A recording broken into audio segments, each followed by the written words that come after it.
from Baton Rouge, Louisiana, and I'm currently working as a dental hygienist. Hey, I'm Cody. I'm also from Baton Rouge. I work as a nuclear medicine technologist. This is our van, Don Vahn. We found him for sale on the side of the road a few months ago back at the start of quarantine. He was a 1987 Dodge Ram Road Trek, so he was quite outdated, a little bit beat up, but you know, we figured it'd be a nice project while we had nothing else to do. Sort of put our own little touches on it, and I think we did some really cool things. So we'd love to show you. Welcome to our beloved van, Don Vahn. We really enjoyed remodeling the interior. We did decide to keep some things original. The front part of the van, we kept the original shag carpet and also the upholstery on the seating, as well as the curtains are original to the van. The back area of the van, we did do a complete remodel. We kept the bones similar and did mostly painting, but we did also do some reconfiguration on the way it was set up. It was very enclosed in, and my boyfriend Cody, being 6'4", we really needed some more headspace and some more elbow room to move around into the van. So what we did was we removed the 2 passenger seats that were back in this area, and we replaced the shag carpeting with wooden vinyl flooring. The vinyl, I think, has worked really great. It's very durable, it's splash resistant, crack resistant. As you're traveling in a van, things fall over and you really wanted to have something that would protect your floor. So we're very happy with that choice. We also reconfigured the back area a little bit more, and I will let Cody take that from here.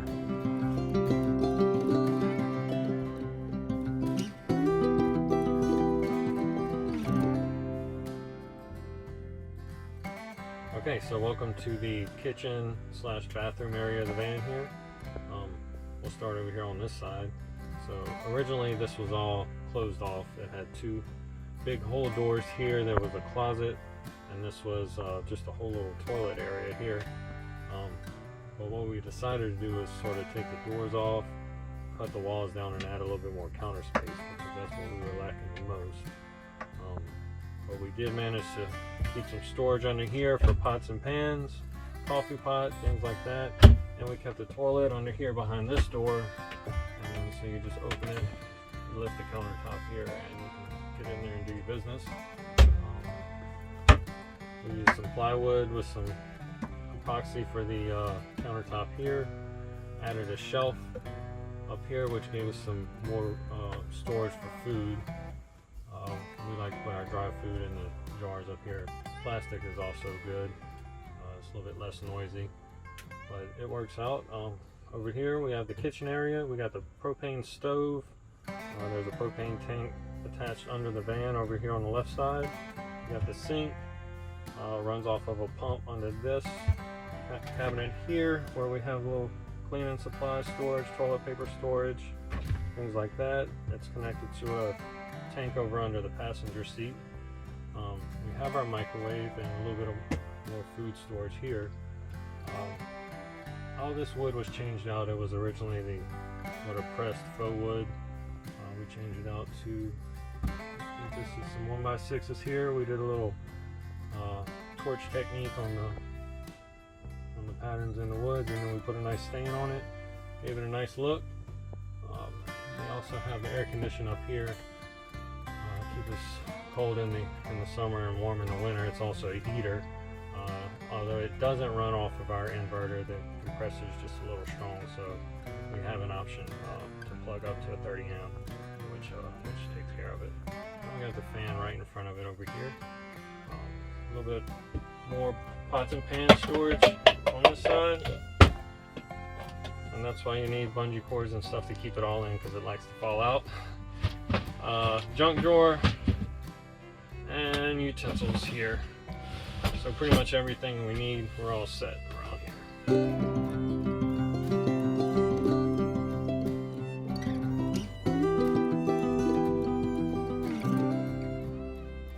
So what we got is a 65-liter Arctic ice chest. We decided to go with this versus a Dometic refrigerator or something like that. Basically for energy storage. to go towards the refrigerator and keeping the food cold. And you know, we could do this, and we don't mind changing ice out every few days. This keeps the ice good for about 3 to 4 days, and that's us going in and out of it a lot. So recommend one of these things, 65 liter. Just gets you a lot of room in there. Now under here we have hidden is the battery. So let me get this on the way. Go on over here and see the battery. This is how we power all the cool things in here. So what this is a 100 amp hour AGM type battery. We only have one of them at the moment. I'm thinking about maybe making some extra room so we could add some more, maybe do some parallel wiring, and then that'll give us a little bit more energy storage.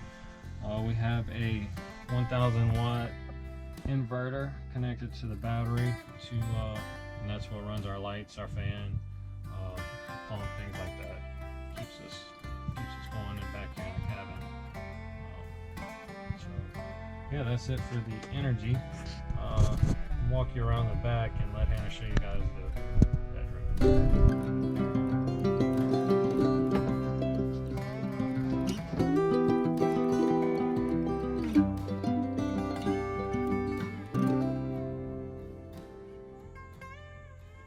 Welcome to our bedroom. So our bedroom was a place where we wanted to create something that was resembling our home, our oasis, our space to rest and relax and recharge. And I really took that to heart when I had in mind what I was designing for this space. The wallpaper, which you can see a little bit here, is also on the back side of these two panels. Not only was it functional for hiding some of the scarring of old screws and nails that were put into the board prior to us, but it also kind of serves as a space separator and a nice decoration. We originally had this bed which folded into 2 bench seats, and you could place a table in the middle, and it could be like a little dinette, kitchenette area. The previous owner recommended that we keep it bolted down because it did rattle a lot and caused a lot of sound and noise when traveling. So we took his advice and we went ahead and kept it bolted down, which actually served a great purpose because, as you can see under here, there is space for more storage, and that's kind of our garage area where we keep our tools and our camping gear. We did add a 4-inch foam topper to the top of the already designed cushion to have a little extra luxury and comfort. And then I also really like the down comforter option. It's really great during the winter as well as during the summer. It's very breathable and light, and being that it's such a tight, close, cramped quarters, you definitely want something that has circulation and airflow for good nighttime sleep. This is our part that we really enjoy the most, because when we are camping off-grid, which we love to do, we literally can pull up and park somewhere, and in the mornings we throw open the back side of the store and we sit and we enjoy our cup of coffee, just being in nature and being with each other and enjoying the simplicity of what campervan life has to offer.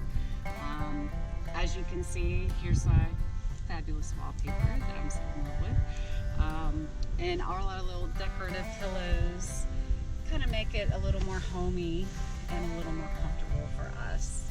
And this is our quiet zone, our quiet time, when we get to just relax after the day and drift peacefully off to sleep.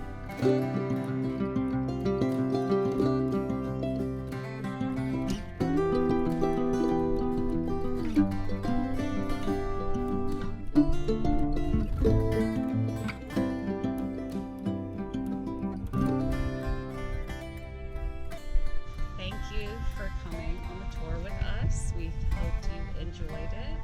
If you have any questions or comments, we'd love to go through those with you guys, and hope to see you guys again soon. Thanks. Bye.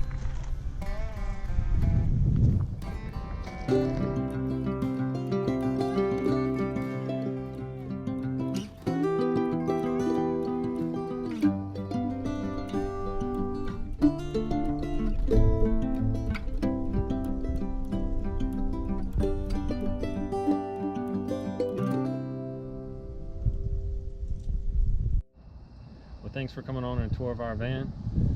Hope you enjoyed it. But as they say on MTV Cribs, you ain't got to go home, but you got to get up out of here. We got some road tripping